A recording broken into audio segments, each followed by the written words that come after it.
Hello అండి. ఎప్పుడు chicken biryani ఏం తింటారు చెప్పండి? మన హైదరాబాదీ స్పెషల్ బగారా రైస్ చేసుకొని చికెన్ కర్రీతో తినండి. మనసుకు, టమ్మీకి కూడా మస్తు హ్యాపీగా ఉంటుంది. చాలా ఈజీగా ఎక్కువ ఇంగ్రీడియంట్స్ లేకుండా నార్మల్ రైస్ చేసుకుని అంత ఈజీగా రెడీ చేసేసుకోవచ్చండి దీన్ని. స్టవ్ మీద కుక్కర్ పెట్టుకొని ఆయిల్ వేసి హోల్ బిర్యానీ స్పైసెస్, కట్ చేసిన ఉల్లిపాయ ముక్కలు, పచ్చిమిర్చి వేసి వేపేయండి. అందులో ముందే కడిగి పెట్టుకున్న బాస్మతి రైస్ వేసి కొంచెం సేపు వేపండి.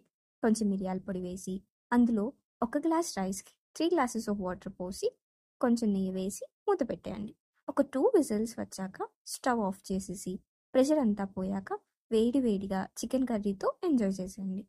ఎప్పుడు ఒకే వంటలా కాకుండా ఎంతో ఈజీగా మీ లంచ్ని ఎంజాయ్ చేసేయండి. ఈ రెసిపీ మార్నింగ్ లంచ్ బాక్స్లో కూడా చాలా ఈజీగా చేసుకొని వెళ్ళిపోవచ్చండి. తప్పకుండా ట్రై చేసేయండి మరి. అలానే వీడియో లైక్ చేసి మన ఛానల్ని కూడా సబ్స్క్రైబ్ చేసేయండి.